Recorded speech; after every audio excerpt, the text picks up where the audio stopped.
Junked, pilot, Petey the Raccoon, written by Alice Dennard. Interior, school bathroom, day.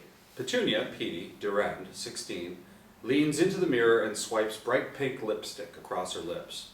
The shiny gold Yves Saint Laurent tube reflects streaks of public school fluorescent light. Hair, lips, lacquered nails, très chic. Hillary, 16, and Jennifer, 16, are resident poor little rich girls, yammer in the background. Great Gatsby. Too done. Disco Fever. Too polyester. What about Under the Sea? Jesus, Jennifer, the theme of the sophomore girls' party cannot be under the sea. It's like you want sand in my La Perlas. Petey snickers and smacks her pink lips. Hey, transfer. Petey. Sure, fine. Is that the new YSL? Petey flips her bleach and toned locks as she turns to the new girls. She glances at the tube as if she doesn't know. The limited edition? Yeah, I think. Good color. Yeah, we like it. Thanks. Petey nonchalantly tosses the tube in her bag and sachets out of the bathroom, leaving Hillary and Jennifer in the dust. Exterior, school, day. Petey continues her strut down the Houston City sidewalk, dressed like she's straight off of Gucci's catwalk, patterns, sparkles, shine, fashion with a capital F. New school, new outfit, new Petunia Durand. I am serving you Southern Cher Horowitz realness. That's the power of an outfit.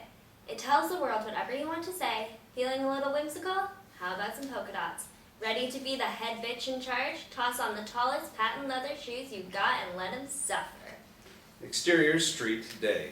Petey strolls down Heights Boulevard. Beautiful, candy-colored craftsman homes line the street. I mean, can you believe there's a whole mess of people out there who don't think about what they wear every morning? What a waste. Petey keeps walking until she enters the Blue Bonnet trailer park, a pockmark on the pristine neighborhood. Petey walks up the steps of the Durand family trailer. Fashion is the love of my life. The illusion not only of who you are, but who you're going to be. Inside, the trailer is filled to the brim with stuff. Stacks of old magazines, plastic containers, every generation of technology since 1970. Stuff on stuff, spilling into more stuff. Petey looks like she's walked off the pages of Vogue and into an episode of Hoarders. Great gardens, by the way, of a Texas trailer park. Cut to, title card, Junked. Interior trailer, day. The air is thick with funk and mildew. The hum of an AC unit working overtime. Petey passes a large olive green ceramic urn on a shelf by the door. She plants a kiss on it. Hey, Daddy. Petey's mother, Texana, Tex, 40s, is working at the kitchen table, trying to fix an old game of Operation. Well, fuck you two. And good afternoon to you, Mommy dearest. Tex acknowledges Petey. Oh, not you, Petey. And don't call me that. Tex fiddles with the board game a little more. It buzzes. It's just that this dang red-nosed fucker won't stop buzzing. Petey walks past her mom and through the obstacle course they call their home, over a pile of cookie tins, stepping around a pile of cardboard boxes that looks about 2 seconds from tipping over, to the fridge and grabs a generic can of cola. Tex sits at the table surrounded by various old games of Operation, taken apart and pieced back together. Tex is the antithesis of Petey. Coveralls, bandana around her neck, matted hair, a cigarette dangling from her bare lips. She taps her cheek, asking for a kiss. Petey obliges. I have no doubt you're the one for the job. Like you say, Ain't nothing too broke to fix. And if it ain't broke, it will be soon. The game buzzes. oh, hush. Both of you. How was school? Feeling more gifted and talented every day. Petey grabs a bag of Meow Mix and floats back through the obstacle course and, outside, Petey takes big handfuls of cat food and tosses it in the yard. Here, kitty kitty.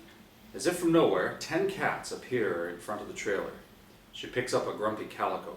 Coco, how's your rash? Petey checks the bare patch on Coco's belly. Better. Dior, Fiorucci, you keep an eye on your sister kitty, okay?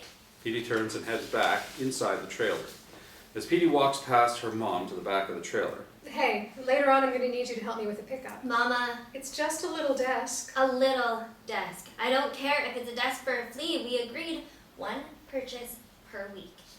You used your 1 purchase on those TV trays. Petey gestures to 3 old metal TV trays with rusty pictures of Elmo and Big Bird. I'm going to make room for it. Petey throws up her hands and walks out. An atomic bomb wouldn't make enough room. Petey leaves her mother and pops by Zane's room. Petey opens a bedroom door to find her brother, Zane Durand, 9, sitting totally zen in the middle of his pristine room. Crisp white everything, the bed made with military precision. Zane wears his tyke football uniform, pads and all. Oops. Hey, kiddo. Sorry to interrupt your meditation. Nah, it's cool. I'm just trying to get in the right headspace for Saturday. With your pads on? Yeah, I've noticed it helps me become one with equipment. I'm my knee pads. My knee pads are me, you know? Petey does not know. Right. Coach Mo says I gotta knock the taints off the catty cougars. Zane, do you know what a taint is? No, but I understand the essence of the direction. Petey laughs and closes the door, heading next door to Petey's room. The door to Petey's room is covered in photographs of Naomi Campbell and Coco Chanel. A few stay out and private signs are added for good measure. Petey opens the door and reveals her room. Basically a teen girl's dream closet. Racks and racks of clothing, organized, pristine. A line of shoes sit against the wall like little soldiers. Tiffany blue carpet covers the floor, unstained, unscuffed. I modeled my room after Elizabeth Taylor's dressing room, all the way down to the Tiffany blue carpet. No one else is allowed in my room, and most importantly, my mother's junk isn't allowed in here. Petey gets out a shoebox filled with cheap dollar store lipsticks and sits down on the blue carpet. She reaches in her handbag and removes the old YSL lipstick tube. She cuts the lipstick out of the tube with dental floss and places it in a box with other cheap chunks of wax. Petey cuts off a stick of deep royal purple from a cheap generic lipstick tube. She picks up a lighter, melts the base of the lipstick, and fuses it to the base of the YSL tube. What? I said it was a limited edition? Interior, CPS office, cubicle, day. Petey's deep purple lips suck on the straw of a McDonald's iced coffee, extra cream. She sits across from her Child Protective Services, CPS, caseworker, Mark, 26. And how's school? Fine. You've whined about getting into Lamar's Gifted and Talented program since I've known you, but now it's fine. Whined? Maybe a whimper or a wail, but never a whine. Mark smirks. He's cute in an obsessive, nerdy way, the type of guy who always keeps a key map and a flashlight in his Prius. Have you made friends? Who needs friends when I have you, Mark? Petey says this with a wink and a purr. Petey, we're not friends. I'm your caseworker. I don't want to be friends with those girls. They're such fakes. Says the girl in plastic eyelashes. Yeah, but I'm a real fake. I know I'm fake, which makes me more real. Mark laughs, writes something down in a file. How's your Pratt application going? Working on it. Pratt doesn't normally take sophomores into their summer intensive, so I really gotta wow him. How did Tex take the news when you told her you were applying to a program that would keep you in New York for the summer? Has anyone ever told you you ask a lot of questions? So you haven't told her. You know how Mommy Dearest is. She didn't even let me go to sleepovers until I was 14. Plus, she's been doing so well lately. Only one purchase per week, and she seems to be moving up the ladder at Walgreens. Interior, Walgreens, back office, flashback. The Walgreens manager, 20s, a plump, plain-looking woman, dumps Tex's purse on the counter, revealing packages and packages of stolen bobby pins. 30, easy. I mean, obviously you're fired. I was gonna put him on layaway. Back to cubicle. So, she's doing great. Great, then you don't mind if I come by. We had a deal. You and Mr. Daniels had a deal, but when I started a few months ago, we agreed That you wouldn't meddle around. No, we agreed you would come and give me updates once a week, and that I would visit every 3 months. Right. It's been 6. Time flies, doesn't it? It's my job, Petey. Petey takes a cold turn. Fine job you have here, Mark. Breaking up families, putting kids in the system, but I guess you do some good. Kids in foster care usually grow up to write pretty good memoirs. I give you some leniency because I like you, and I think you're a good kid. But this isn't a joke. The joke is that you act like you know anything about this. I can see it in your eyes, Mark. You grew up painfully normal. The two sit staring at each other for a moment. This might be Mark's job, but he's a greenhorn to the Child Protective Services. Petey's not. You can come by, but not now. Petey, it's not a negotiation. We can't keep having this fight. Petey gets up to leave. Soon. I promise. She winks and saunters out of the cubicle. Interior, trailer, bedroom, night. Petey sews on a large coat made entirely of stuffed teddy bears. She glances over to a picture of a similar coat by Castelbajac in a 1989 issue of Vogue magazine. She puts on the unfinished coat, bare head still dangling, cranks up the AC unit wedged in her window, and turns her ancient brick of an iPod to Britney Spears' Toxic. As Petey hops and dances around the room, she pulls out the application for Pratt's Summer Fashion Intensive. Petey pins the application to the wall and begins to airbox it, throwing punches to the beat of Britney. Watch out, Anna Wintour. I'm coming for ya. Petey continues to airbox. A knock at Petey's door. Petey, come on, it's time to go. Hold your horses. Petey shoves the coat and all other evidence of her application materials under the bed. Exterior, warehouse, night. Petey and Tex lug a huge table to the back of Tex's truck. Dwight, 40s, a big old boy sucking on some chew, watches as the two women struggle, especially Petey in her platform sandals and miniskirt. Dwight eyes her up and down. Ew. Little table my ass. Watch your language, Petunia Durand. Hold on, I need a better grip. Tex shifts her weight to the top of the giant, ugly desk, hooks onto Petey's sheer blouse, ripping a big hole in it. God damn it, my top. Maybe if you were dressed more appropriately. I'm a teenage girl, not a teenster. Creepily interjecting. I think you look real nice, Petey. Watch it, Dwight. You know, somehow that fancy new school of yours made you even prissier. It's just a shirt. Just a shirt? God, I don't even know why I'm here helping you bring more shit into the house. It was a good bargain. Worth at least 3 times as much as old Dummy sold it for. Sorry, Dwight. It's broken. Petey kicks the desk's loose leg, barely held on by a screw. Tex sees the loose leg for the first time. Nothing a little tinkering can't fix. Petey huffs off into the cab of the truck. Tex steps to Dwight. Her eyes shoot fire. Look at my 16-year-old daughter like that again, and I'll rip your dick off, you hear? Then, in a turn, Tex goes in to hug Dwight. Now bring it here, Dwight. No hard feelings, right? Interior truck, moving, night. Tex lets Petey drive on the way back. She goes incredibly slow and swerves a little. Jesus, girl, we'd get there faster on a Macy's float. I'm trying to concentrate, but I'm too mad. Tex leans over and relaxes Petey's tense hands on the steering wheel. The wheel didn't do nothing to you. Tex pulls out Dwight's wallet from the pocket of her coveralls. She hands Petey a $20 bill. Here, a little moving money from Dwight to me to you. Mama again? Really? Serves that creep right for not telling me about that broken leg. Interior trailer bathroom, night. In the shower, Petey scrubs dirt off her pale skin. Dumb, dirty desk. Dumb dirt. She tries to calm down and smells the bar of soap she's using. Deep breaths of the beautifully white embossed bar.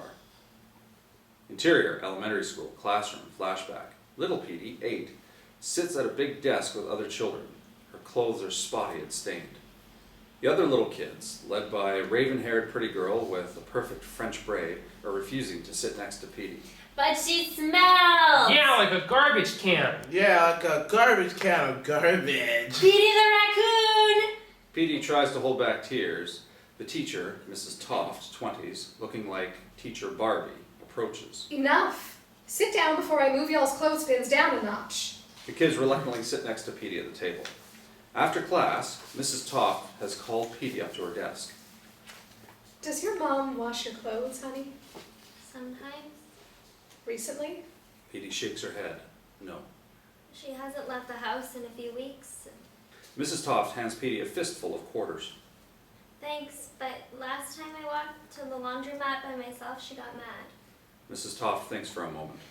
Then she rummages through her desk and pulls out a beautifully wrapped bar of soap, just like the one from Petey's shower. There's a card attached that reads, "To the best teacher." Mrs. Toft rips off the card and hands Petey the soap. Take this in the shower with you. You can wash yourself and your clothes, okay? Petey nods and smells the beautiful soap. She smiles. Back to present. Still smelling the soap, Petey breaks out of her daydream to see a big old Texas roach paddling around the water at her feet. She squeals and taps her foot around, losing her balance. Petey slips into the shower curtain and crashes to the ground. Fuck! Interior trailer bedroom, day. Petey quickly sews a button onto a pair of cigarette pants with actual little cigarettes drawn on them. She glances at her large men's watch, knockoff Cartier, sees the time. Fuck! She tosses the portfolio materials under her bed. On her way out of the room, she catches sight of the large bruise on her arm in the mirror. Fuck! Petey throws on a leopard print coat and leaves. Interior, exterior, trailer, day. Petey grabs the bag of cat food, walks to the front door, kisses the urn. Have a good day, Daddy. Outside, close on, Zane's panting face, caged in a football helmet. 21! Huh, huh. He throws the football to Coach Mo, 30s, handsome and trashy, like Idris Elba by way of Beaumont, Texas. Petey comes down to the trailer steps, tossing cat food out into the yard. The desk, Petey and Tex picked up the night before, sits in the yard. Cats gather. You know it's supposed to be 93 degrees today, don't you, girlie? Yeah, but it's October. I can wear a coat in October. Not in Houston, Texas. You a swamp girl, don't forget. Petey flicks off Mo and tosses another handful of cat food, which hits B. Torres, 50s, a Latino woman with too much eye makeup, who stands, arms folded, in front of the desk. Petey? Sorry, Miss Torres. Petey goes over to B and picks up some kibble out of her hair. I told your mother no more junk in the yard. I'm running a respectable mobile housing area here. I know, Miss Torres. And you with the cats. They help with the mice. What mice? I demand documentation to go along with such accusations. How dare you? Petey pops her head back in the trailer. Mom, you know B told you no more stuff in the main yard. The emotions slitting Tex's throat. She'll throw us out. If you remember that, then I'm sure you remember that I told B to sit on it and spin. Petey grumbles and closes the door. I try. She walks down the steps into the yard. B yells after her. You have until sundown, Petey. Petey grumbles. Burn the thing down for all I care. Have a good day, swamp girl! Petey picks up a random half-empty Coke can and throws it towards Zane and Mo. Interior, school cafeteria, day. Lunchtime. Petey gets a Coke out of the vending machine. She's flanked by Hillary and Jennifer like those creepy twins from The Shining. Classic Coke. How retro. Treybold. Yeah, my mom practically put Diet Coke in my bottle. Well, that explains a lot. Hillary strokes her perfect French braid like a Bond villain strokes a cat. You should sit with us today. Yeah, for lunch. No shit, Jennifer. Can't. I have stuff to do today. Thanks, though. Petey flicks her hair again, this time quite literally hitting Hillary in the face. Stuff? Yeah. Exterior, school, parking lot, day. Petey sits between two cars in the lot, working on a fringy scarf made of a bunch of old bandanas sewn together. Nice scarf. Suddenly, Petey is not alone. Brian Hernandez, 16, cutest boy in school by a mile, finds her. Oh, thanks. You're the new girl, right? The fashion-y one? Petey nods. You know, this is usually my spot. I'm almost done. Nah, it's cool. I'll join you. With a swish of his perfect, thick, shiny hair, Brian saddles up right next to Petey. Petey stares. She shakes out of it. Cool. Cool. Back to sewing, Brian pulls out a notebook and begins to sketch. Petey glances over at the fluid figure drawings. Those are beautiful. Thanks. My teacher would kill me if she knew I was working on them without a live model. But what can I say? I'm a rebel. Petey snorts and laughs. Brian joins, laughing at Petey's snort more than anything. I wish I could draw. You gotta know how to draw if you're going to be the next Mark Jacobs. Brian gestures to the bandana scarf Petey's working on. Petey's face lights up with a quite literal swoon. Not bad for a lacrosse player. I could show you a few drawing tips sometime if you'd like. It's really just a matter of practice. I'd love that. Angle on, Hillary and Jennifer seething in the distance. Stuff. Her stuff is chatting it up with Brian. My Brian. Yeah, he's your ex-boyfriend. He broke up with you, not her. Idiot.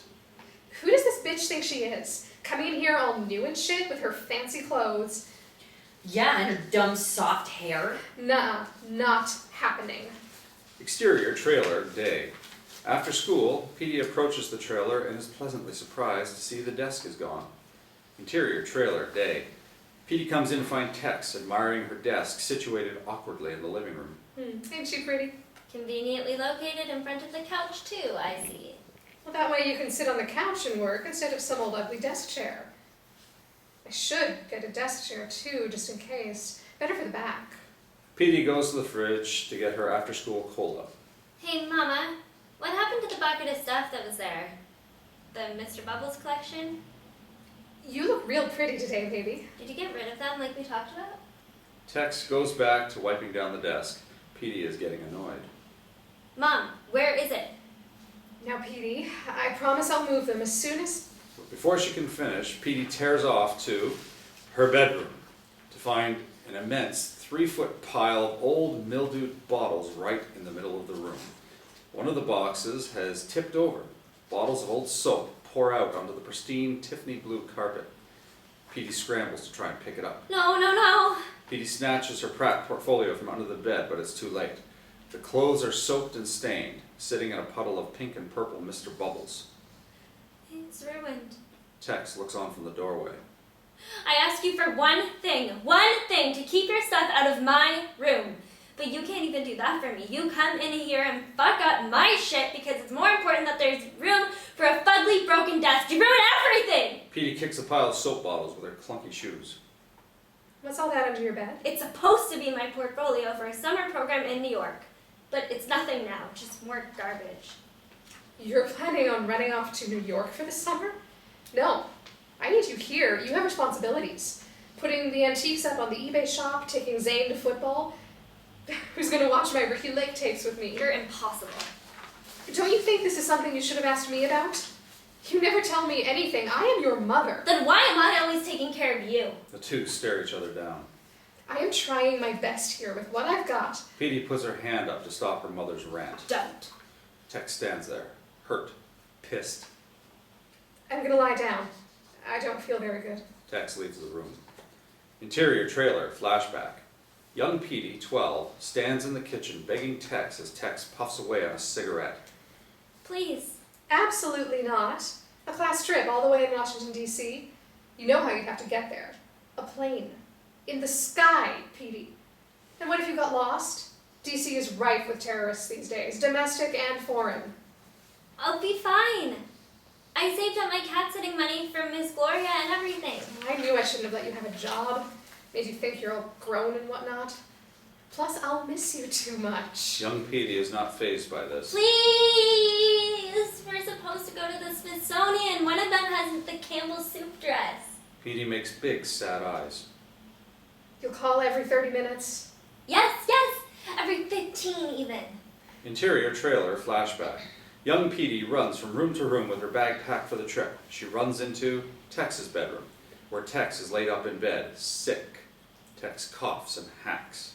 Mama, I'm gonna walk to the bus now. Okay, baby, I'll just be here. Petey's excitement halts as she goes to check on Tex. She places her hand on Tex's forehead. You feel fine. I run cool, you know. But go along or you'll miss your bus. Don't worry about your sick old mama. You need anything before I leave?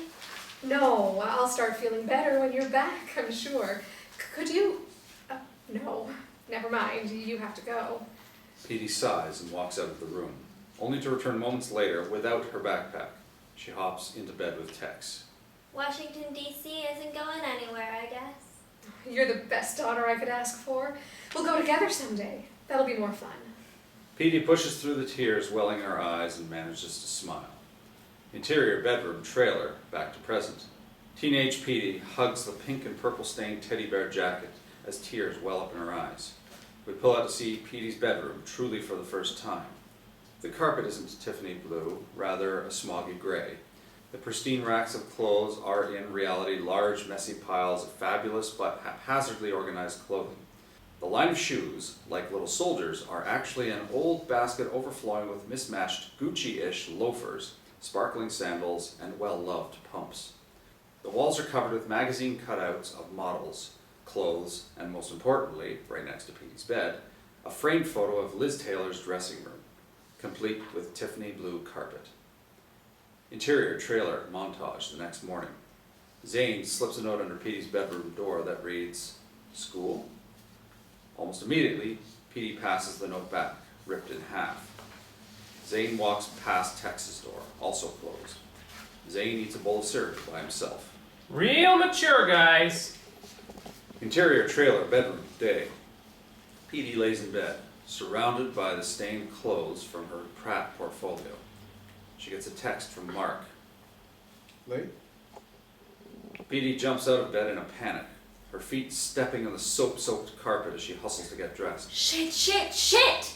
Interior, CPS office, cubicle, day. Petey runs into the cubicle like a whirling dervish. She collapses into the chair across from Mark. Everything okay? Peachy, sorry, I'm in this after-school film club. Lost track of time. We were watching The Lady Eve.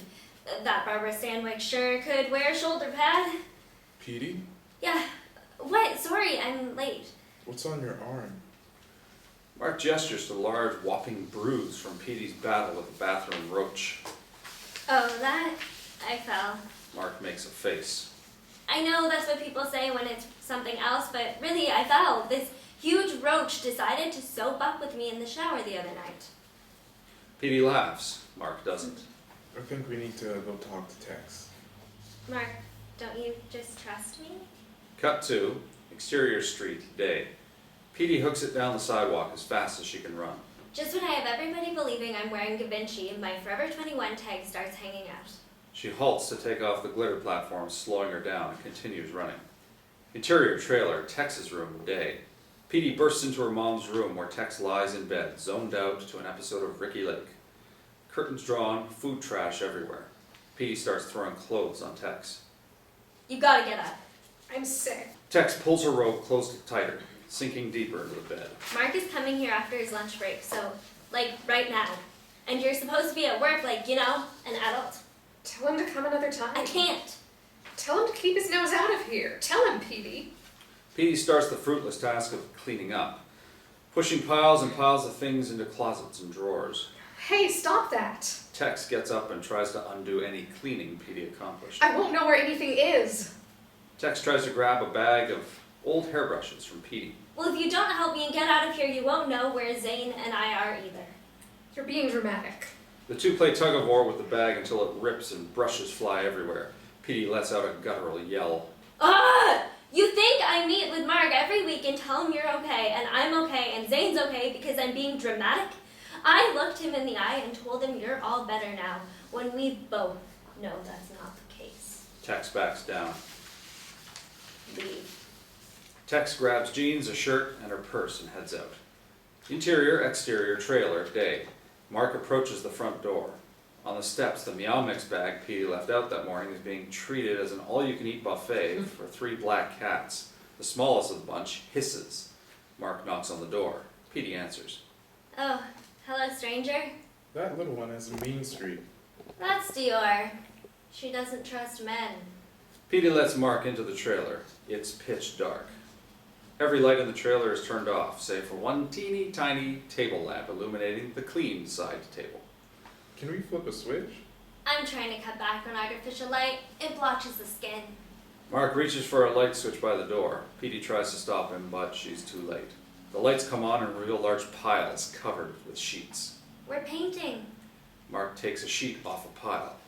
Junk, junk, junk. You were supposed to tell me if it got like this again. It's not safe. The cats are helping with the mice.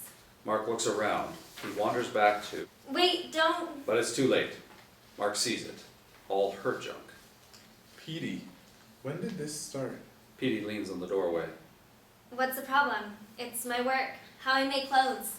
I need it. Mark stands in the middle of the space, looking more like the donation room of a Goodwill than a bedroom. He goes to move a pair of shoes. Don't touch that! Mark sees it now. So this is why you didn't say anything. Petey shrugs. I want to help. I care about you, Petey. My knight in shining armor here to pull apart my family. Petey sits on the bed. Mark sits next to her. You're sweet to worry. But I know where everything is. I just don't have much room, so I can't organize properly. Oh, once I go to Pratt, I'll be fine. I'm fine. Petey puts her hand on his arm. Mark looks at her hand. You know, I have to report this. Do what you have to do, but don't think you're doing it for me. I don't need your help, Mark. Petey looks down. Their knees are touching. Her hand still placed on his arm. I need you. Petey leans in and kisses the older, dorky Mark. Mark is momentarily stunned. Petey also freezes, surprised. He snaps out of it, pushes Petey off, and runs out. Exterior trailer, day. Mark runs out to his Prius, parked on the dirt drive. Petey follows, just as Tex pulls up in her truck and hops out. Sorry I'm late, Mark. We had a Q-tip emergency at Walgreens. Mark jets past Tex and gets into his car. Tex lights a cigarette as Mark pulls out of the driveway. We good? It's a work in progress. Still needs a little tinkering. Interior Prius moving, day. Mark panics as he drives. I gotta write it up. Form 27A. Inappropriate contact, right? What if I get fired? Jalen wants a pool for summer. You can't be unemployed and have a pool. This must happen all the time, right? Teens act out. Dysfunctional teens from a broken home. Yeah, it'll be fine. You're a fucking idiot, Mark.